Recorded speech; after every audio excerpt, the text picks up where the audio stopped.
పరమ తండ్రి నీకు స్తోత్రములు. హల్లెలూయా, హల్లెలూయా, హల్లెలూయా. చాలా సంతోషం. కొన్ని మాటలు పరమ తండ్రి సన్నిధిలో మనం సాక్షాత్కరంగా విన్నాము. మన బిడ్డల యవనస్తుల జీవితాల్లో పరమ తండ్రి ఏ విధంగా మేలు చేసి వస్తున్నాడో మనం చూస్తూ వస్తుంటున్నాం. పరమ తండ్రి యొక్క సబ్బాతు దినమును ఎవరైతే ఘనముగా ఆచరిస్తారో, సబ్బాతు యొక్క విశిష్టతను తెలుసుకొని పవిత్రంగా పరిశుద్ధంగా ఆచరిస్తూ దాని వెనకాల ఉన్న కట్టలు ఆచరిస్తున్న వారిని పరమ తండ్రి తప్పక ఆశీర్వదిస్తాడు, తప్పక దీవిస్తాడు, వారిని పరమ తండ్రి బలపరుస్తాడు. కాబట్టి పరమ తండ్రి వారి జీవితాలలో చేసిన మేలును బట్టి పరమ తండ్రిని స్తుతిస్తున్నాం, గణపరుస్తున్నాం. లేఖన భాగం చూసుకుందాం. పరిశుద్ధ గ్రంథంలో నుంచి అపోస్తలుడైన పౌలు ఫిలిప్పీయులకు రాసిన పత్రిక 3వ అధ్యాయము, ఫిలిప్పీయులకు రాసిన పత్రిక 3వ అధ్యాయము 10-11 వచనం చదువుతున్నాను. వాక్యం చదివిన తర్వాత డానియల్ బ్రదర్ ప్రార్థన చేయాలని కోరుతూ వస్తుంటున్నాను. ఫిలిప్పీ 3వ అధ్యాయము 10-11 వచనం చదువుతున్నాను. ఏ విధము చేతనైనను మృతుల్లో నుండి నాకు పునరుత్థానము కలగవల్లని ఆయన మరణ విషయంలో సమాన అనుభవం గలవాడనై ఆయనను ఆయన పునరుత్థాన బలమును ఎరుగు నిమిత్తమును ఆయన శ్రమలలో పాలివాడనవుట ఎట్టిదో ఎరుగు నిమిత్తమును సమస్తమును నష్టపరుచుకొని వాటిని పెంటతో సమానముగా ఎంచుకొనుచున్నాను. ప్రార్థన చేసుకుందాం. హల్లెలూయా. ప్రార్థన చేసుకుందామండి. పరిశుద్ధుడా ప్రేమ కృపా వాత్సల్యం కలిగిన ఎలోహిం, అనుదినము దూతలతో భక్తులతో సృష్టి అంతటితో పరిశుద్ధుడని ఘనముగా కొనియాడబడుచున్న మా తండ్రి, మీకు అనేక వందనములు, స్తోత్రములు తండ్రి. మీ కృపలో, మీ దయలో, మీ ప్రేమలో అనుదినం మేము క్షేమంగా జీవిస్తున్నాము. గడిచిన వారమంతా మమ్మల్ని కాపాడిన ఎలోహిం మీకు వందనములు, స్తోత్రములు. నాయన, ఈ సబ్బాతులో మేము మీ బిడ్డలుగా చేరి మిమ్మల్ని ఇప్పటి వరకు పాటలతో ఘనపరిచాము తండ్రి. మీకు వందనములు, స్తోత్రములు. నాయన, ఇప్పుడు వాక్యం వినబోచున్నాము. ఆ వాక్యం మా హృదయం ముందు భద్రపరుచుకొని మీ బిడ్డల వలె, మీ చిత్తము నెరవేర్చు వారి వలె మేము జీవించేటట్లు మమ్మల్ని ఆశీర్వదించండి. గడిచిన కాలంలో అంతా కాపాడారు, మా పనుల ప్రయాణంలో సహాయంగా ఉన్నారు. మాకు వాక్యం అందిస్తున్న మా సహోదరుడు, మీ దాసుడు దయాకర్ గారికి ఎల్లప్పుడూ మీ కృపా కనికరం చూపించండి. మీ ఆత్మ ఆయనలో ఉంచి ఆ వాక్యం మాకు బోధిస్తుండగా మేము ఆ వాక్యం విని మేము పరిశుద్ధమైన జీవితం జీవించేటట్లు మమ్మల్ని ఆశీర్వదించమని, మమ్మల్ని విమోచించిన మా రక్షకుడు, అనుదినము మా కొరకు మీ సన్నిధిలో విజ్ఞాపన చేస్తున్న మీ ప్రియకుమారుడైన యేషువా మెస్సయ్య కృపగల నామమున అతి వినయంతో బ్రతిమాలి వేడుకొనుచున్నాము తండ్రి. Amen. Thank you brother. Thank you sir. చదివిన వాక్య భాగము అపోస్తలుడైన పౌలు ఫిలిప్పీయులకు రాస్తూ ఆయన మాట రాస్తూ వస్తుంటున్నాడు. ఏ విధము చేతనైనను మృతుల్లో నుండి నాకు పునరుత్థానము కలగవలనని ఆయన మరణానుభవంలో, ఆయన మరణ విషయంలో సమాన అనుభవం గలవాడనై ఆయనను ఆయన పునరుత్థాన బలమును ఎరుగు నిమిత్తమును, ఆయనను ఆయన పునరుత్థాన బలమును ఎరుగు నిమిత్తమును. కాబట్టి పునరుత్థాన బలమును ఎరుగు నిమిత్తము ఆయన ఈ లోకములో ఒక ప్రత్యేకమైన వ్యక్తిగా కనబడుతూ వస్తుంటుంటాడు. ఎక్కడికి వెళ్ళినా యేషువా మెస్సయ్య ఆయనను పిలుచుకున్న పిలుపును, ఆయన చూపించిన దర్శనాన్ని ఆయన కళ్ళ ఎదుట ఉంచుకొని ఆయన ఏ పిలుపుతో పిలువబడ్డాడో ఆ పిలుపుకు తగ్గట్టుగా నడుచుకుంటూ ఆయన గమ్యము, ఆయన గురి, ఆయన గుర్తెరుగుతూ ఆయన పునరుత్థానుడైన మెస్సయ్యను ప్రకటిస్తూ వస్తుంటుంటాడు. పునరుత్థానుడైన యేషువా మెస్సయ్యను అనేకులకు కనపరుస్తూ వస్తుంటుంటాడు. ఆ పునరుత్థాన బలమును తాను ఎరుగు నిమిత్తము, ఆ అనుభవంలో తాను ఉండాలని, ఆ పునరుత్థానంలో నేను ఉండాలని ఆయన ఏం చేస్తుంటుంటాడంటే తన శరీరాన్ని దినదినము నలగొట్టుకుంటూ, తను పొందిన రక్షణను కాపాడుకుంటూ, తన విశ్వాసాన్ని కాపాడుకుంటూ, ఆయన అనేకులకు మాదిరికరంగా జీవిస్తూ ఆయన తన యొక్క సేవా జీవితంలో ముందుకు సాగి వెళుతూ వస్తుంటాడు. ఎక్కడ వెనుకంజ చూడడు, వెనుకంజ వేయడు ఆయన. కాబట్టి అందుకే ఆయన చాలా సందర్భాలలో ఆయన ఏమంటుంటాడంటే ఆయన యొక్క జీవము, యేషువా మెస్సయ్య యొక్క జీవము నా శరీరమందు ప్రత్యక్షపరచబడానికి కొరకు, నా శరీరమందు ప్రత్యక్షపరచబడానికి కొరకు నా శరీరాన్ని, నా యొక్క శరీరమును నేను ఏ విధంగా ఎంచుకొనుచున్నాను, ఏ విధంగా భావించుకొనుచున్నాను, ఏ విధంగా ఆయన ఎంచుకుంటున్నాడో తన పత్రికలలో స్పష్టంగా రాస్తూ వస్తుంటాడు. నేను దినదినమును నేను మరణానికి అప్పగించుకొనుచున్నాను అంటాడు. దినదినము నేను మరణం చెందుతున్నాను అంటాడు. ఒక దినం మరణం చెందితే, ఒక దినము మరణం పొందితే అది కొంచెం కష్టం కావచ్చు. కానీ దినదినము మరణానుభవమునకు నేను అప్పగింపబడుచున్నాను, నేను మరణం వహిస్తున్నాను, మరణం నేను వహిస్తున్నాను, మ్రాను మోయిచున్నాను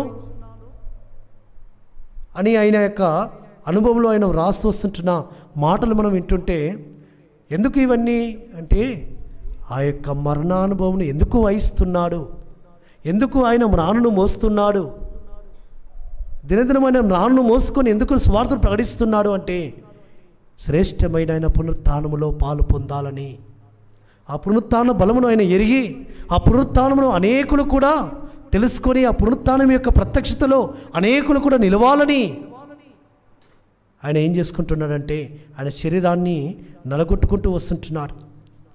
అపోస్తలుడైన పౌలు ఆయన యొక్క మాటలలో కొన్ని మాటలు మనం చూసుకుందాం. పరిశుద్ధ గ్రంథంలో 2 కొరింథీయులకు రాసిన పత్రిక 4వ అధ్యాయంలో ఆయన అంటుంటాడు. 4వ అధ్యాయము 10-11 వచనాల్లో అపోస్తలుడైన పౌలు 2 కొరింథీయులకు రాసిన పత్రిక 4వ అధ్యాయము 10-11 వచనాలలో యాషువ యొక్క జీవము మా శరీరమందు ప్రత్యక్షపరచబడుటకై యాషువ యొక్క మరణానుభవమును మా శరీరమందు ఎల్లప్పుడూ వహించుకొని పోవచ్చున్నాము. ఏలయనగా యాషువ యొక్క జీవము కూడా మా మర్త్య శరీరమునందు ప్రత్యక్షపరచబడినట్లు సజీవులమైన మేము ఎల్లప్పుడూ యాషువ నిమిత్తము మరణమునకు అప్పగింపబడుచున్నాము. యాషువ నిమిత్తమును ఏం చేయబడుతున్నట? మరణానికి అప్పగింపబడుచున్నాడు. ఎందుకంటే యాషువ మెస్సీ యొక్క జీవము ఈయన శరీరమందు ప్రత్యక్షపరచబడానికి కొరకు. ఎందుకొరకు ఆ శరీరములో ఆయన జీవము ప్రత్యక్షపరచబడడానికి కొరకు అంటే యాషువ మెస్సీ యొక్క మరణానుభవంలో ఏ విధంగా పాలిభాగస్తుడు అవుతున్నాడో సేమ్ ఆయన పునరుత్థానంలో కూడా నేను పాలిభాగస్తుని అవుతాను.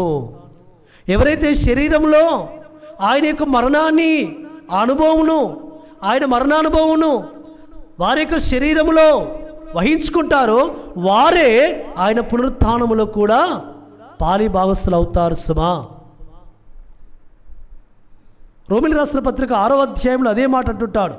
రోమిలి రాసిన పత్రిక 6వ అధ్యాయము 5వ వచనంలో అంటుంటాడు, మరియు ఆయన మరణం యొక్క సాదృశ్యమందు ఆయనతో ఐక్యము గలవారమైన ఎడల ఆయన పునరుత్థానము యొక్క సాదృశ్యమందును ఆయనతో ఐక్యము గలవారమైందుము. ఆయన యొక్క మరణం యొక్క సాదృశ్యమందు ఎవరైతే ఐక్యపరచబడుతుంటారో, ఎవరైతే ఆయన యొక్క మరణాన్ని వారి శరీరమందు వహించుకుంటుంటారో వారికే ఆయన యొక్క పునరుత్థానములో సాదృశ్యమందు సమానమైన పాలిభాగస్తులు వారు అవుతుంటారు. సుమా, కాబట్టి ఆ యొక్క పునరుత్థానం యొక్క శక్తి, ఆ పునరుత్థానం యొక్క బలం యొక్క ఆ యొక్క ప్రాముఖ్యతను అపోస్తలుడైన పౌలు ఎరుగుతున్నాడు. కాబట్టి ఆయన శరీరమందు ఆ మరణాన్ని వహించుకొనుచున్నాడు. నేను దినదినము మరణానికి అప్పగింపబడుచున్నాను. కాబట్టి ఎవరి శరీరమందు ఆయన మరణానుభవం యొక్క సాదృశ్యములో వారు ఉండరో వారు ఆయన పునరుత్థానములో పాలిభాగస్తులు కాలేరు. సుమా,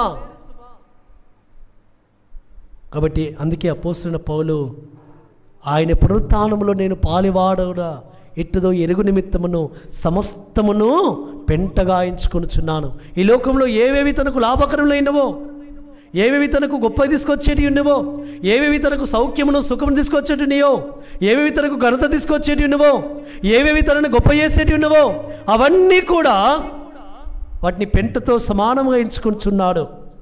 ఎందుకంటే యాశ్వా మెస్సియా యొక్క మరణమును ఆయన శరీరమందు ప్రత్యక్షపరచబడాలి అంటే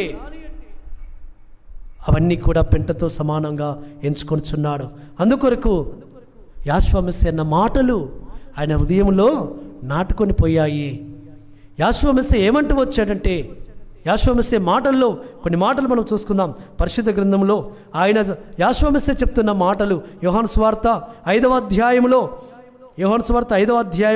యాశ్వా మెస్సియా చెప్తున్న మాటలు 28వ వచనము 29వ వచనంలో ఒక మాట అంటుంటాడు, దీనికి ఆశ్చర్యపడకుడి, ఒక కాలము వచ్చుచున్నది, ఆ కాలమున సమాధిలో ఉన్న వారందరూ ఆయన శబ్దం విని మేలు చేసిన వారు జీవ పునరుత్థానమునకును కీడు చేసిన వారు తీర్పు పునరుత్థానమునకును బయటకు వచ్చెదరు. మేలు చేసిన వారు జీవ పునరుత్థానమునకును, కీడు చేసిన వారు తీర్పు పునరుత్థానమునకును వారు బయటకు రాబోతున్నారు, సమాధి నుంచి బయటకు రాబోతున్నారు. 21వ వచనంలో చదివితే, తండ్రి మృతులను ఎలాగు లేపి బ్రతికించును అలాగే కుమారుడును తనకిష్టం వచ్చిన వారిని బ్రతికించును. మరలా తిరిగి బ్రతికేదే పునరుత్థానము. కాబట్టి యెహోషువ మెస్సియా అంటున్నాడు, అయ్యా మేలు చేసిన వారు జీవ పునరుత్థానమునకు వెళ్ళబోతున్నారు, కీడు చేసిన వారు తీర్పు పునరుత్థానములకు వారు నడిపింపబడబోతున్నారు, సమాధి నుంచి లేపబడబోతున్నారు. కాబట్టి నేను జీవ పునరుత్థానములో ఉండాలని, ఆయన జీవమును నేను ఈ భూమి మీద ప్రత్యక్షపరచబడితే, నా శరీరమందు ప్రత్యక్షపరచబడితే నేను జీవ పునరుత్థానంలో పాలు పొందుతాను. లేదు నా శరీర సౌఖ్యం కొరకు ఇతరులను నేను మోసగించి, ఇతరులను నేను అవమానించి, ఇతరులకు కీడు చేసి నేను ఈ లోకంలో జీవించి మరణిస్తే నేను ఒక దినమున తీర్పు పునరుత్థానమునకు వెళ్ళబోతున్నాను సుమా. తీర్పులో నిలబడబోతున్నాను. ఒక దినమున తీర్పు నాకు ఉండబోతుంది. ఆ తీర్పు పునరుత్థానంలో నేను ఉండకుండా నిమిత్తము, జీవ పునరుత్థానంలో పాలు పొంద నిమిత్తము, జీవ పునరుత్థానములో నేను కనబడ నిమిత్తము ఆయన యొక్క శరీరమందు ఆయన జీవము, యాశ్వా మెస్సియా జీవము ప్రత్యక్షపరచబడానికి కొరకు ఆ శరీరాన్ని దినదినము ఆయన మ్రానుకు అప్పగించుకుంటున్నాడు, మ్రాను వేసుకుంటున్నాడు, మరణానికి అప్పగించుకుంటున్నాడు. కాబట్టి తండ్రి మృతులను ఎలాగూ లేపినో అలాగే మనిషి కుమారుడిగా వచ్చిన యాశ్వా మెస్సియా ఆయన కూడా తనకిష్టం వచ్చిన వారిని లేపును. తండ్రి ఎవరెవరిని లేపేతూ వచ్చాడు. సారేపాతు యొక్క కుమారుడు చనిపోయాడు. ఏలియా వచ్చి ప్రార్థన చేయగా సారేపాతు కుమారుడు లేస్తూ వచ్చాడు. షునేమిరాలు కుమారుడు చనిపోతూ వచ్చాడు. షునేమిరాలు కుమారుణ్ణి ఎలీషా బ్రతికిస్తూ వచ్చాడు. ఆ విధంగా భక్తుల జీవితాల్లో జరిగిన సంఘటనలన్నీ కూడా యాశ్వా మెస్సియా ఆ ఒక్క మాటలో ఇమిడించి పెట్టాడు సుమా. తండ్రి ఏ విధంగా తన యొక్క మృతులను ఎలాగూ లేపెనో, తండ్రి మృతులను ఎలాగూ లేపెనో ఆ ఒక్క మాటలో సారేపాతు విధవరాలి కుమారుని యొక్క తిరిగి లేపబడడం ఉంది, షునేమిరాలి యొక్క కుమారుని యొక్క తిరిగి బ్రతికించడం ఉంది. అదే మాదిరిగా ఎలీషా శల్యములకు తగిలి ఒక సైనికుడు తిరిగి లేచిన సందర్భం అందులో ఉంది. అవన్నీ ఒక్క మాటలో క్లుప్తముగా యాశ్వా మెస్సియా పలికి ఏమంటున్నాడంటే, అలాగే అది మనం చూసాము, అది పరిశుద్ధ గ్రంథంలో రాయబడిన మాట మనం చదివాము, మనం విశ్వసిస్తున్న మనము కూడా తిరిగి లేపబడతాము. ఎందుకంటే యాశ్వా మెస్సియా చెప్పిన మాట, జీవమును నేనే పునరుత్థానమును నేనే. యోహాను సువార్త 11వ అధ్యాయం 25వ వచనములో, అందుకు యాశ్వా పునరుత్థానమును జీవమును నేనే, నాయందు విశ్వాసముంచువాడు ఎవడు చనిపోయినను బ్రతుకును. పునరుత్థానమును నేనే, నా యందు విశ్వాసం ఉంచిన వాడు చనిపోయినను బ్రతుకును. యాశ్వమస్య అంటున్న మాట. అవును, ఎవరైతే నా యందు విశ్వాసం ఉంచి ఈ లోకంలో వారు యాత్ర ముగించుతారో, సమాధి చేయబడతారో, ఆ సమాధుల నుంచి తిరిగి మేము ఒక దినములో లేపబడతామని విశ్వాసముతో వారి విశ్వాస జీవితంలో వారు కొనసాగిస్తూ ఆయన గణపరుస్తుంటారో, వారు సమాధి చేయబడితే వారి సమాధుల నుంచి ఒక దినముల వారు తిరిగి లేపబడతారు. నా యందు విశ్వాసం ఉంచిన వాడు చనిపోయినను బ్రతుకును. కాబట్టి బ్రతికి నా యందు విశ్వాసం ఉంచువాడు ప్రతివాడు ఎన్నటికి చనిపోడు. కాబట్టి ఈ పునరుత్థానములో పాలు పొందు నిమిత్తమును, ఈ పునరుత్థానం యొక్క బలమును ఎరుగు నిమిత్తమును అపోస్తలుడైన పౌలు తన యొక్క జీవితంలో ఎంతో ప్రయాసపడుతూ వచ్చాడు. ఆది అపోస్తలులు కూడా వారి జీవితాన్ని దాని కొరకే త్యాగం చేస్తూ వచ్చారు. వారు దేని కొరకు వారి జీవితాలను త్యాగం చేస్తూ వచ్చారంటే యాశ్వమస్య యొక్క పునరుత్థానమును కొరకు, ఆ పునరుత్థానం ప్రకటించడానికి కొరకు వారు ఏమవుతూ వచ్చారంటే వారి జీవితాలను త్యాగం చేస్తూ వచ్చారు. కాబట్టి భక్తుల జీవితాలను వారు ముందుంచుకున్నారు. భక్తుల జీవితాలను, భక్తుల యొక్క మాటలను, యోబు గారన్న మాటలు ఆది అపోస్తలులందరూ కూడా, అపోస్తలుడైన పౌలు కూడా తన కళ్ళ ముందుంచుకొని వారి యొక్క సేవ పరిచర్యలో అంత కష్టపడడానికి, శ్రమపడడానికి, హింసించబడడానికి వారికి ప్రేరేపించిన మాటలు ఏంటంటే యోబు గారు పలుకుతున్న మాట 19వ అధ్యాయము, యోబు గ్రంథంలో 19వ అధ్యాయంలో యోబు పలుకుతున్నాడు ఆ పునరుత్థానం గురించి. ఆయన పునరుత్థానంలో నేను కూడా ఉంటానని యోబు గారు ఆయన పునరుత్థానం గురించి పలుకుతున్న మాట. యోబు గ్రంథం 19వ అధ్యాయము 25వ వచనంలో, అయితే నా విమోచకుడు సజీవుడనియు తరువాత ఆయన భూమి మీద నిలిచిననియు నేను ఎరుగుదును. ఈలాగు నా చర్మము చీకిపోయిన తర్వాత నా శరీరముతో నేను ఎలోహిమును చూచెదను. శరీరముతో నేను ఎలోహిమును చూచెదను. యోబు గారు పలుకుతున్న మాట. అప్పటికి యాశ్వమస్య పుట్టనే లేదు. ఈయన ఎప్పటి కాలం మనిషి యోబు? యాకోబు యొక్క మనుమడు. యాకోబు గారికి మనుమడైన ఆయన యోబు నా విమోచకుడు భూమి మీద నిలిచిననియు ఆయన సజీవుడనియు నేను ఎరుగుదును. నా శరీరము చీకిపోయిన తర్వాత కూడా నేను శరీరముతో నా ఎలోహిమును చూచెదను. పరమ తండ్రి నీకు స్తోత్రం.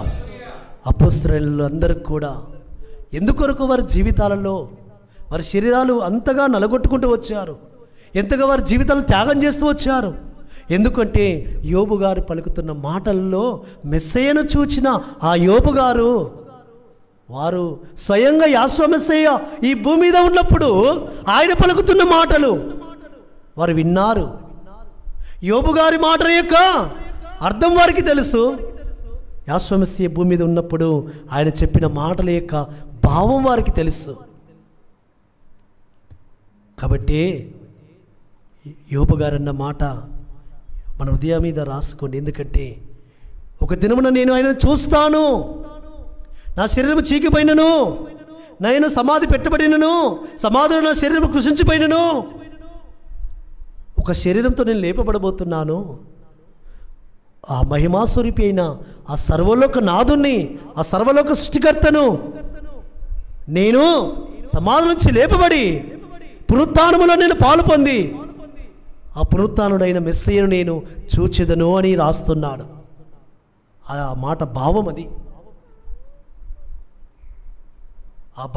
ఆ మాట యొక్క భావాన్ని తీసుకొని ఆది అపోస్తలులందరూ కూడా యాశ్వమస్య చెప్పిన మాటలను తీసుకొని వారందరూ కూడా వారి దేని కొరకు సాక్ష్యం ఇస్తూ వచ్చారు. ఒక మాట చూద్దాం, చూడండి. అపోస్తల కార్యంలో 4వ అధ్యాయములో,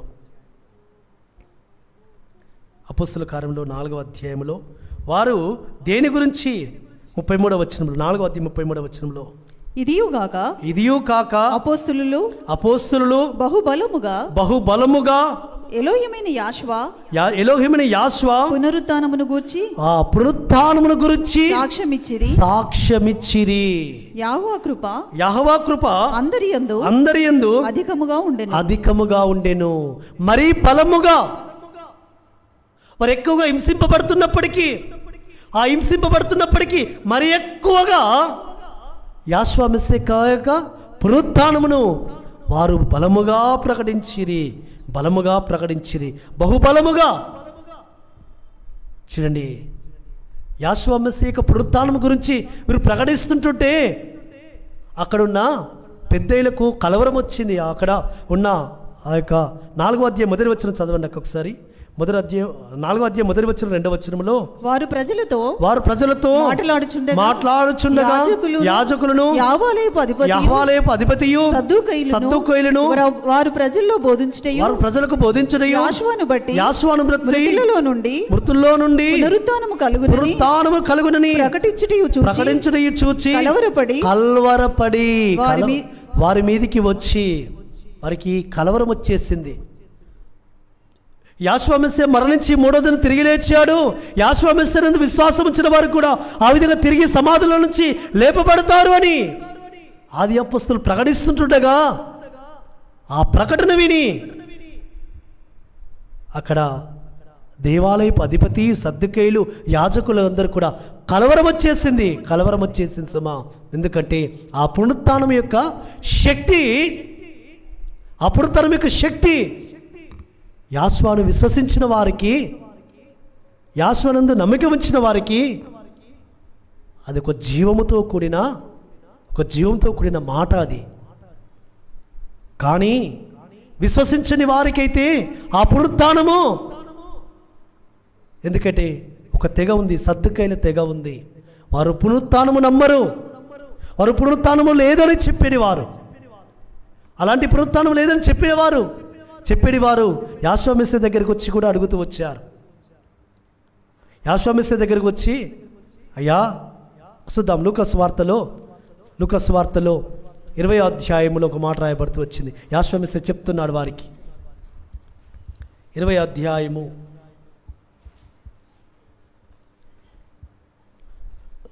లూకాసు వార్త 20వ అధ్యాయములో కొన్ని మాటలు మనం చూసుకుందాం. 27వ వచనం. పునరుత్థానము లేదని చెప్పేడి సద్దూకయ్యులు, ఒక తెగ ఉంది. ఎవరు వీళ్ళు? పునరుత్థానము లేదని చెప్పేది సద్దూకయ్యులు. పరిసయ్యులేమో పునరుత్థానము కలదని నమ్మేది వారు, సద్దూకయ్యులేమో పునరుత్థానము లేదని చెప్పేవారు. సద్దూకయ్యులు వచ్చి కొందరు ఆయన యుద్ధకు వచ్చి కొందరు ఆయన దగ్గరికి వచ్చి ఆయనను ఇట్లా అడిగిరి, బోధకుడా భార్య బ్రతికి ఉండగా ఒకని సహోదరుడు సంతానము లేక చనిపోయిన ఎడల సహోదరుడు అతని భార్యను పెళ్లి చేసుకొని తన సహోదరునికి సంతానము కలగజేయవలెనని మోషే మనకు వ్రాసి ఇచ్చిపెను. 7 సహోదరులు మొదటి స్త్రీని పెళ్లి చేసుకొని సంతానము లేక చనిపోయాను. చాలక్క 34-35 చదవండి అక్క. అందుకు యాశ్వా ఈ లోకపు జనులు పెళ్లి చేసుకుందురు పెళ్లికి ఇయ్యబడుదురు కానీ పరమును మృతుల పునరుత్థానమును పొందుటకు యోగ్యులని ఎంచబడిన వారు పెళ్లి చేసుకొనరు పెళ్లికి ఇయ్యబడరు. వారు పునరుత్థానములో పాలువారయుండి యెహోవా దూత సమానులను ఎలోహిం కుమారులైందురు కనుక వారికను చావనేరరు. చాలండి. పునరుత్థానము లేదని చెప్పేది సద్దూకయ్యులు వచ్చి యాశ్వా మెస్సియా దగ్గరికి వచ్చి ఆయన ప్రశ్నిస్తున్నారు. అయ్యా, ఒక వ్యక్తి ఉన్నాడు, ఒక ఆమెను పెళ్లి చేసుకున్నాడు, వాళ్ళకి సంతానము లేక ఉన్న టైంలో ఆ పురుషుడు చనిపోయాడు. ఆ స్త్రీ ఆ పురుషుని యొక్క తమ్ముడిని చేసుకుంది. ఆ విధంగా 5 సహోదరులు ఉన్నారు, 5 సహోదరులు చేసుకున్నారు ఆమెను. 5 చనిపోయారు. ఎందుకు ఇది ఎక్కడ రాయబడింది? ధర్మంలో రాయబడింది. ఒక పురుషుడు చనిపోతే తన సహోదరుడు ఉంటే ఆ సహోదరుడు ఆమెను పెళ్లి చేసుకోవచ్చును అని. కాబట్టి మోషే ధర్మశాస్త్రం ప్రకారంగా ఈ విధంగా 5 సహోదరులు పెళ్లి చేసుకున్నారు, 5 చనిపోయారు. మరి ఆమె ఎవరికి భార్యగా ఉంటుంది? పరలోకంలో. 32వ వచనంలో పిమ్మట ఆ స్త్రీయు చనిపోయిను కాబట్టి పునరుత్థానమందు ఆమె వారిలో ఎవరికి భార్యగా ఉండును? వారికి పెద్ద డౌట్ వచ్చేసింది. పునరుత్థానములో అయ్యా ఎవరికి భార్యగా ఉంటుంది అంటే పునరుత్థానము లేదని చెప్పాలని వారి ఉద్దేశం. వారి యొక్క ఆలోచన ఏంటంటే యాశ్వా మెస్సియా పునరుత్థానము లేదని చెప్పాలని వారు తీసుకొచ్చారు ఆ క్వశ్చన్. కానీ ఆయన అంటూ వచ్చాడు. కాబట్టి పునరుత్థానమందు ఆమె వారిలో ఎవనికి నీ భార్యగా ఉండును అని వారు అడిగిన క్వశ్చన్కు ఆయన అంటూ వస్తుంటున్న మాట, అందుకు యాశ్వా, ఈ లోకములో జనులు పెళ్ళికిచ్చుకుంటారు, పెళ్లి చేసుకుంటారు. ఈ లోకం మట్టికి అది, ఈ లోకం మట్టికి పెళ్లి చేసుకుంటారు, పెళ్లికి ఇవ్వబడతారు. ఈ లోకంలో ఉన్నంత వరకే, ఈ శరీరంతో ఉన్నంత వరకే. కానీ పునరుత్థానములో పాలు పొందుతున్నవారు, పునరుత్థానములో పాలు పొందిపోయేవారు అక్కడ పెళ్ళిళ్ళు చేసుకున్నారు, అక్కడ పెళ్ళిళ్ళకి ఇవ్వబడరు, అక్కడ భార్యాభర్తలు కారు, అక్కడ భార్యాభర్తల బంధము లేదు. అక్కడ వారందరూ కూడా ఎలోహిం యొక్క దూతల వలె ఉండబోతున్నారు. ఎలోహిం దూత వలె వారు, ఎలోహిం యొక్క దూతల వలె వారు ఆయన సన్నిధిలో కనబడబోతున్నారు సుమా. కాబట్టి పునరుత్థానములో పాలు పొందేవారు ఏ రూపంలో, ఏ స్వరూపంలో, ఏ పోలికలను మార్చబడతారంటే ఎలోహిం దూత వలె ఉండబోతున్నారు సుమా. కాబట్టి ఆ యొక్క భాగ్యం పొందుకోవడానికి కొరకు అపోస్తలుడైన పౌలు ఏ భాగ్యం పొందుకోవడానికి కొరకు ఈ లోకంలో ఎన్నో శ్రమలు అనుభవించాడు, ఎన్నో బాధలు అనుభవించాడు, ఎన్నో ఇబ్బందులు అనుభవించాడు. ఏ స్థితిలో ఉన్నాడో ఆ స్థితిలో అన్నిటిలో ఆయన సంతృప్తపడి నేర్చుకొని ఆయన ఏం చేస్తున్నాడంటే, అవును నేను పునరుత్థానంలో పాలు పొందితే, పునరుత్థానంలో నేను ఆ యొక్క మెస్సేను చూస్తే ఆయన రాజ్యంలో నేను ఒక దూత వలె ఉండబోతున్నాను, ఒక దూత వలె నేను కనబడబోతున్నాను, ఒక దూతగా నేను ఉండబోతున్నాను.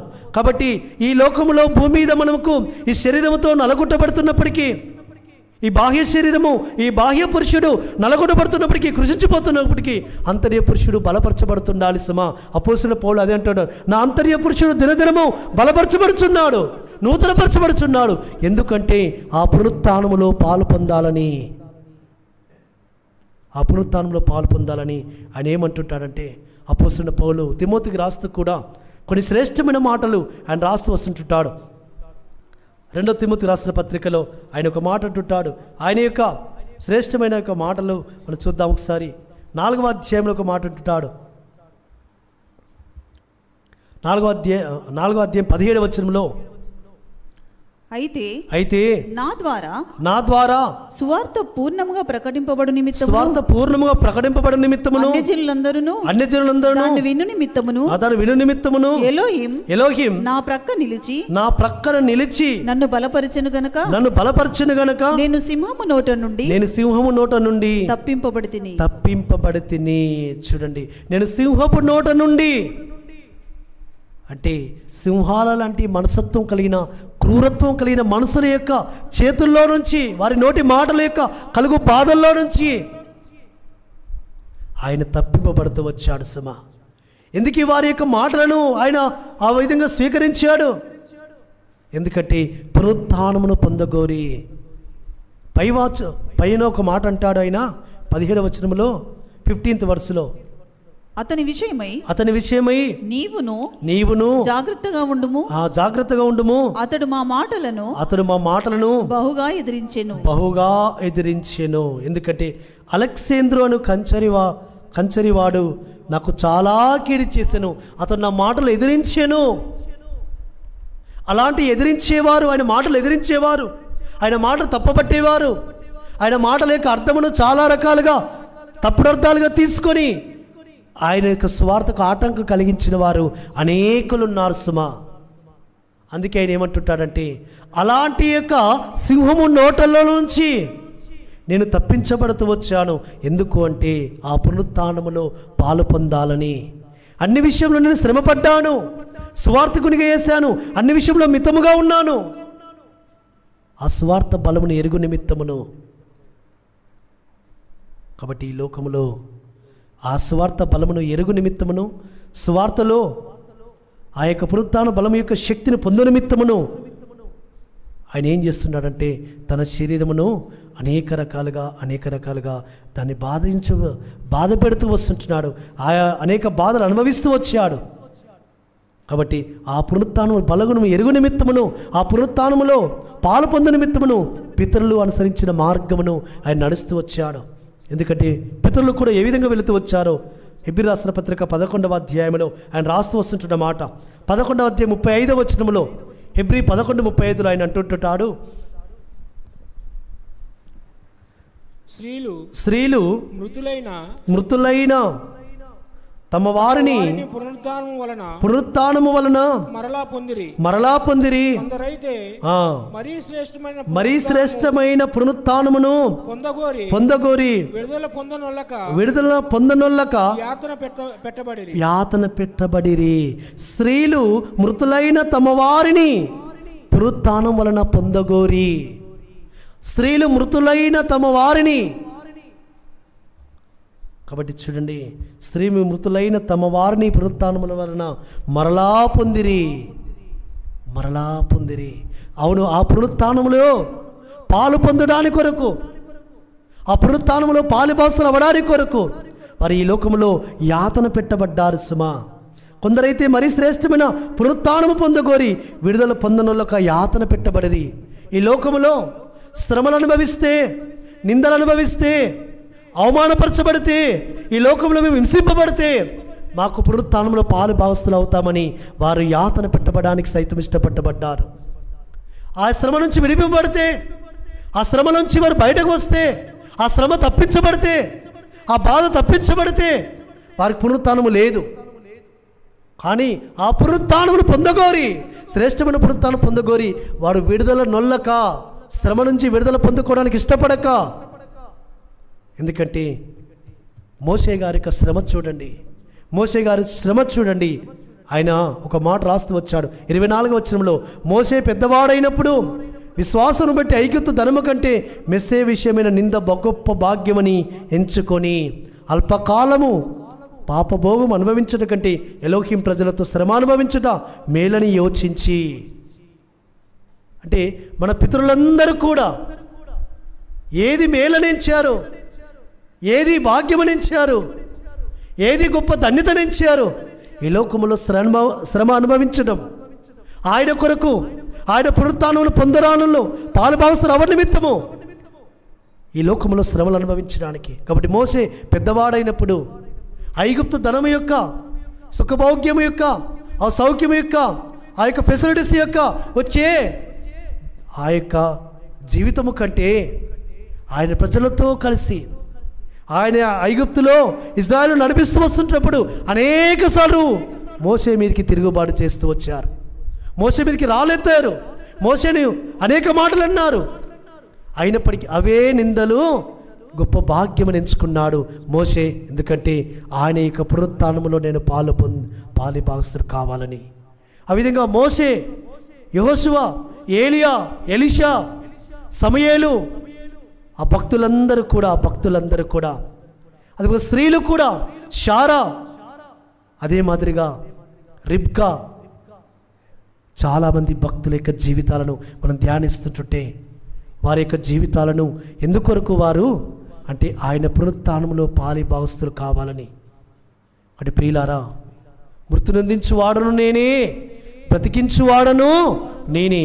నువ్వు ఈ లోకంలో శరీరముతో ఉన్నప్పుడు ఇదే నా జీవితం అనుకుంటున్నావేమో, ఇది కాదు జీవితము. ఒక శ్రేష్టమైన జీవితం ఉంది, ఒక పునరుత్థానం ఉంది. ఆ పునరుత్థానంలో పాలిభాగస్తులు కావాలి అంటే యెహోషువ మెస్సియా యొక్క మరణానుభవంలో నువ్వు పాలిభాగస్తుడవు కావాలి సుమా. యెహోషువ మెస్సియా యొక్క మరణానుభవంలో సమానమైన అనుభవం ఉంటే యెహోషువ మెస్సియా యొక్క పునరుత్థానములో నీవు ఐక్యపరచబడతావు. కాబట్టి ఈ మరణాన్ని నువ్వు స్వీకరించకుండా, కష్టాలు స్వీకరించకుండా, బాధలు స్వీకరించకుండా, బాధ పెట్టబడుతున్నప్పుడు అది సంతోష భాగ్యమని, అది గొప్ప ధన్యతని నువ్వు భావించకుండా, శ్రమ పెట్టబడుతున్నప్పుడు శ్రమ నుంచి పారిపోతే నీకు పునరుత్థానములో పాలి భాగస్తుడు కాలేవు సుమా. యెహోషువ మెస్సియా నందు విశ్వాసం వచ్చిన బిడ్డలారా, మనకొక పునరుత్థానం ఉంది. ఆ పునరుత్థానముల కొరకు మనం సిద్ధపడాలి. యెహోషువ మెస్సియా నందు విశ్వాసం ఉంచిన వారు చనిపోయినను బ్రతుకును, నా యందు విశ్వాసం ఉంచిన వాడు చనిపోయినను బ్రతుకును అని యెహోషువ మెస్సియా చెప్పిన మాట. అవును, మనము తిరిగి లేపబడబోతున్న పునరుత్థానంలో పాలి భాగస్తులం కాబోతున్నాం. దాని కొరకు మనము సిద్ధపడాలి. పరిశుద్ధ గ్రంథంలో రాయబడిన మాట, అపోస్తలుడైన పౌలు ఆ విధంగా ఆయన రాస్తూ వస్తుంటున్నాడు. ఆయన యొక్క లేఖనాల్లో ఒకసారి చూసుకుంటుంటే ఆయన ఎందుకొరకు ఆయన ఆ శ్రమలు అనుభవిస్తూ వచ్చాడు, ఎందుకొరకు తీర్పులో నిలబడుతూ వచ్చాడు, ఈ రోమా రాజుల ఎదుట, రోమా వారి ఎదుట అపోస్తుల కార్యంలో ఒక మాట అంటుంటాడు. అపోస్తుల కార్యములు 24వ అధ్యాయంలో 24వ అధ్యాయంలో ఒక మాట అంటాడు. 21వ వచనంలో ఒక మాట అంటాడు. 24వ అధ్యాయం 21వ వచనంలో నేను మహాసభ ఎదుట నిలిచి ఉన్నప్పుడు మృతుల పునరుత్థానమును గురించి నేడు వారి ఎదుట విమర్శింపబడుచున్నానని వారి మధ్య నిలవబడి నేను బిగ్గరగా చెప్పిన ఈ ఒక్క మాట విషయమై తప్ప నాయందు మరి ఏ నేరమైనను వీరు కనుగొని ఉంటే వీరైనను చెప్పవచ్చు. ఏ ఒక్క మాట గురించి ఆయన విమర్శింపబడడానికి నిలబడుతున్నాడు? మృతుల పునరుత్థానము కలదు.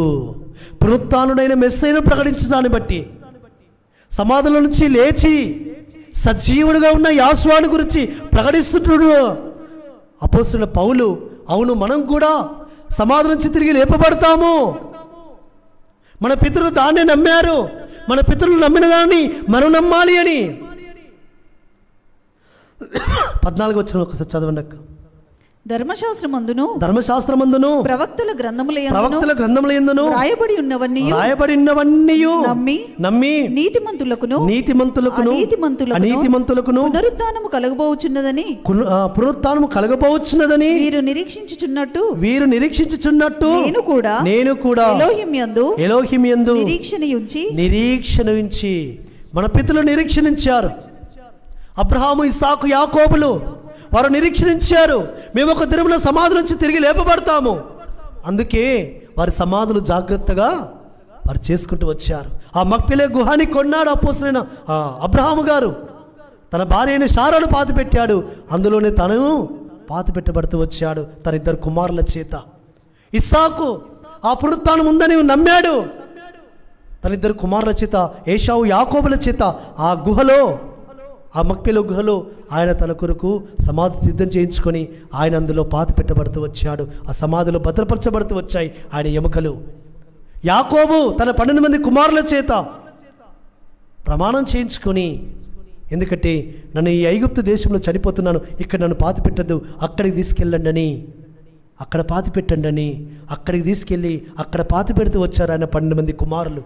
యోసేపు తన యొక్క శల్యములు ఈ ఐగుప్తులో నుంచి తీసుకెళ్లాలని తన కుమారుల చేత ప్రమాణం చేయించుకుంటూ వచ్చాడు.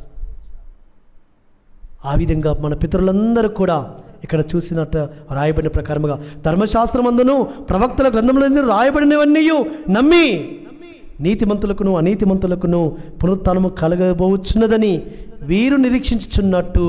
ఎవరు నిరీక్షిస్తున్నట్టు? మన పితరులు నిరీక్షిస్తున్నట్టు మనము కూడా నిరీక్షణ ఉంచాలని ఈయన బోధించిన బోధన బట్టి మృతుల పునరుత్థానమని ఆ దాని గురించి నేను విమర్శింపబడుతున్నాను. నేను ఈ సభ ఎదుటికి తేబడ్డాను, దీని కొరకు నేను ఇక్కడ నిలబడ్డాను, తీర్పులో నిలబడ్డానని ఆయన మాట్లాడుతూ వస్తుంటున్నాడు సుమా. కాబట్టి పునరుత్థానమును గురించి వారు ప్రకటించడాన్ని బట్టి వారు హతసాక్షులు అవుతూ వచ్చారు. పునరుత్థానం గురించి వారు ప్రకటించడాన్ని బట్టి వారు ప్రాణాలు కోల్పోతూ వచ్చారు. పునరుత్థానమును పొందుకోవాలని, ఆ పునరుత్థాన ఫలమును ఎరగాలని అనేకులు వారి జీవితాలను త్యాగం చేస్తూ వచ్చారు. మనము కూడా ఆయన పునరుత్థానంలో పాలిభాగస్థులము కావాలి అంటే మనం రక్తంతో కడగబడిన వారముగా ఆయన యొక్క జీవము మన శరీరమందు ప్రత్యక్షపరచబడాని కొరకు మన శరీరము దినదినము నలగొట్టబడాలి సుమా. మనము దినదినము మ్రాను వేయబడుతుండాలి సుమా. దినదినము అపోస్తలుడైన పౌలు వలె, అవును, ఆయన శరీరమందు ఆ యొక్క మరణానుభవములో సహించుకొనుచున్నాను, మరణానుభవమును ఆ ప్రత్యక్షతను నేను కలిగి ఉన్నాను. కాబట్టి అందుకే మాట రాస్తూ వచ్చాడు, ఎవరైతే ఆయన మరణ సాదృశ్యమందు ఐక్యము గలవారమైతే ఆయన పునరుత్థానం యొక్క సాదృశ్యమందును ఐక్యపరచబడతారు సుమా. దాని కొరకు మనం ఆయన పునరుత్థాన బలమును ఎరగాలి, ఆయన పునరుత్థానంలో పాలు పొందాలి. ఆయన పునరుత్థానంలో పాలు పొందడానికి కొరకు ప్రయాసపడాలి. చివరిగా ఒక మాట, ప్రకటన గ్రంథంలో ఒక మాట రాస్తూ వస్తుంటాడు. పరిశుద్ధ గ్రంథము ప్రకటన గ్రంథంలో 20వ అధ్యాయంలో యోహాను గారు రాస్తూ వస్తున్న మాట, 20వ అధ్యాయంలో ఒక మాట రాస్తూ వస్తుంటాడు. 20వ అధ్యాయము 4వ వచనం నుంచి చదువుదాం ఒకసారి. 4 నుంచి 6 వరకు చదువుదాం. అంతటా సింహాసనములను చూచితిని, వాటి మీద ఆశలు ఇండు వారికి విమర్శ చేయుటకు అధికారం ఇయ్యబడెను. మరియు క్రూర మృగమునకైనను దాని ప్రతిమకైనను నమస్కారము చేయక తమ నొసళ్ళ యందు గాని చేతుల యందు గాని దాని ముద్ర వేయించుకొనని వారిని యాషువ విషయమై తామిచ్చిన సాక్ష్యము నిమిత్తమును ఎలోహిం వాక్యము నిమిత్తమును శిరచ్ఛేదనము చేయబడిన వారి ఆత్మలను చూచితిని. వారు బ్రతికిన వారై 1000 సంవత్సరములు మెస్సీయతో కూడా రాజ్యము చేసిరి. ఆ 1000 సంవత్సరములు గడుచు వరకు కడమ మృతులు బ్రతకలేదు.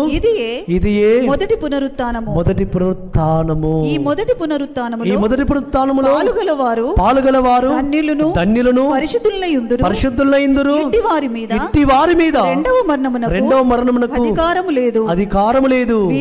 వీరు ఎలోహిమునకును మెస్సీయకును యాజకులై మెస్సీయతో కూడా 1000 సంవత్సరములు రాజ్యము చేయుదురు. చాలండి. తమ నొసల యందు కానీ చేతుల మీద కానీ క్రూరమృగం మృతైనను, అదే మాదిరిగా దాని ప్రతిమకు నమస్కారము చేయక, క్రూరమృగము ముద్ర కానీ దాని గుర్తులు కానీ ఏది కానీ వారి నొసల మీద కానీ వారి చేతి మీద కానీ వేయించుకోక, యాషువ మెస్సీయ నిమిత్తము, ఆయన నామం నిమిత్తము, ఆయన మరణము, ఆయన భూస్థాపన పునరుత్థానం నిమిత్తము సాక్ష్యమిచ్చి, ఆయన వాక్యము నిమిత్తము శిరచ్ఛేదనం చేయబడిన వారి ఆత్మలను అక్కడ చూస్తున్నాడు. పద్మాసు దీపంలో పరవశుడైన యోహాను గారు చూస్తున్నారు. ఎవరి ఆత్మను చూస్తున్నాడు? క్రూరమృగము ముద్ర యొక్క ప్రతిమకు, క్రూరమృగముద్రమైనను దాని ప్రతిమకైనను నమస్కారము చేయక, దాని ముద్రలు వేయించుకొనక. కాబట్టి యాషువ మెస్సీయ నామం అనేది ఒక ముద్ర, ఒక గుర్తు. ఈ ముద్రగాక వేరొక ముద్ర అంటే క్రూరమృగము. ఆ క్రూరమృగము మరియు అపవాది ఈ భూమి మీద ఏ పేర్లతో తన యొక్క సంస్థానాన్ని స్థాపించి ఈ భూమి మీద ఉన్న ప్రజలను చెరిపేసిందో ఆ ముద్ర వేయించుకోక యాషువ మెస్సీయ ముద్ర కలిగిన వారు, యాషువ మెస్సీయ నామాన్ని నొసరు మీద ముద్రించుకున్నవారు. ఎలా నామం ముద్రింపబడుతుంది? యాషువ మెస్సీయ నామంలో బ్యాప్టిజము పొందడము ద్వారా, యాషువ మెస్సీయ నామాన్ని స్మరిస్తూ బ్యాప్టిజము తీసుకుంటుంటే, యాషువ మెస్సీయ నామాన్ని అక్కడ ఉచ్చరిస్తూ బ్యాప్టిజం పొందుకుంటుంటే ఆయన నామం మన నొసరు మీద ముద్రింపబడుతుంది. అట్టి నామము యాషువ మెస్సీయ నామమని ముద్ర కలిగిన వారు, గుర్తు కలిగిన వారు, ఆయన కొరకు, ఆయన ఆజ్ఞల కొరకు, ఆయన నీతి కొరకు, ఆయన ధర్మము కొరకు హతసాక్షులైన వారు, ఆయన వాక్యానితో శిరచ్ఛేదనం చేయబడిన వారి ఆత్మలను అక్కడ చూస్తున్నాడట. కాబట్టి నువ్వు దేని కొరకు నిలబడుతున్నావు? యాషువ మెస్సీయ నామము కొరకు నిలబడితే, ఆయన వాక్యము కొరకు, ఆయన నీతి కొరకు, ఆయన ధర్మము కొరకు, ఆయన నియామక కాలములనే పండుగలనే ఆ గుర్తుల కొరకు, విశ్రాంతి అనే గుర్తు కొరకు నువ్వు నిలబడితే అక్కడ నీ ఆత్మను కాపాడుకుంటావు సుమా. వారు ఎక్కడ పాలు పొందుతున్నారు? వారు మొదటి పునరుత్థానంలో పాలు పొందుతున్నారు.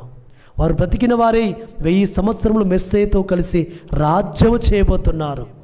1000 సంవత్సరాలు మెస్సీయతో కలిసి రాజ్యం చేయబోతున్నారు. వారికి రాజ్యాధికారం ఇవ్వబడబోతుంది.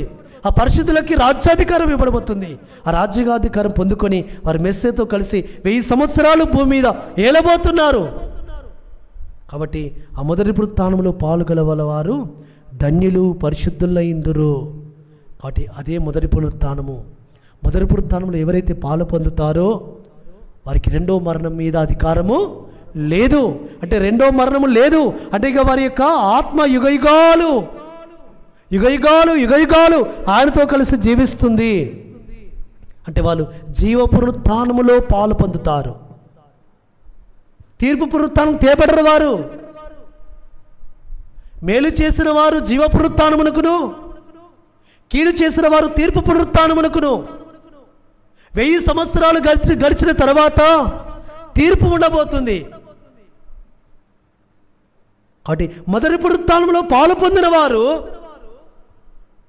జీవ పునరుత్థానమునకు తేబట్టబడబోతున్నారు. కీడు చేసిన వారు అంటే ఈ లోకములో ఆయన వాక్యము నిమిత్తము, ఆయన దేని కొరకు శ్రమపడకుండా, ఆయన నీతి నిమిత్తం వాళ్ళు శ్రమపడకుండా సుఖమును సౌఖ్యమును కోరుకుని ఇతరులు బాధించి హింసించి కీడు చేసి వారి ఇష్టానుసారంగా జీవించి వారు సమాధి చేయబడితే వారికి మొదటి పునరుత్థానంలో పాలు భాగస్తులు కాలేరు, మొదటి పునరుత్థానంలో పాలు పొందలేరు. వారికి ఎక్కడికి తీయబడబోతున్నారంటే తీర్పు పునరుత్థానం తీయబడబోతున్నారు. సుమా, తీర్పు పునరుత్థానం ఇది యాషోవా మెస్సీ చెప్పిన మాట. ఇది యాషోవా మెస్సీ చెప్పిన మాట అక్షరాల నెరవేరుతుంది. సుమా, ఇక్కడ కనబడుతుంది ఆ తీర్పు. 1000 సంవత్సరాలు గడిచిన తర్వాత రెండో మరణానికి అప్పగింపబడబోతున్నారు. ఎవరు? కీడు చేసిన వారు కీడు పునరుత్థానముకు తేపడబడుతున్నారు. సుమా, కాబట్టి మొదటి పునరుత్థానంలో పాలు పొందడానికి కొరకు ప్రయాసపడాలి. మొదటి పునరుత్థానంలో పాలు పొందితే, అందులో మనం పాలి భాగస్థలం అవుతే ఆ ధన్యత వేరు. వారికి జీవ పునరుత్థానంలో పాలు భాగస్థులు అవుతారు. యుగయుగాలు ఆయనతో కలిసి జీవిస్తారు, ఆయనతో కలిసి సంతోషంతో గడుపుతారు. కాబట్టి దాని కొరకు మనం ప్రయాసపడదాం. ఆ మొదటి సంవత్సరం ఆ మొదటి పునరుత్థానంలో పాలు పొందే ధన్యతను పొందుకుందాం. అందుకొరకు ఈ లోకంలో ఆయన నామం నిమిత్తము, ఆయన యొక్క వాక్యం నిమిత్తము హింసింపబడానికైనా, శ్రమ పెట్టబడానికైనా, అవమానపరచబడానికైనా, యాతన పెట్టబడడానికైనా ఇష్టపడదాం. ఆ పునరుత్థానంలో పాలు పొందుదాం. అట్టి విధంగా పరిశుద్ధాత్మ తండ్రి మనల్ని తన పునరుత్థానంలో పాలి భావస్తుల్ని మనల్ని చేసి మనల్ని తన రాకడ కొరకు సిద్ధపరచునుగాక. ఆమేన్. పరమ తండ్రి నీకు స్తోత్రం. హల్లెలూయా.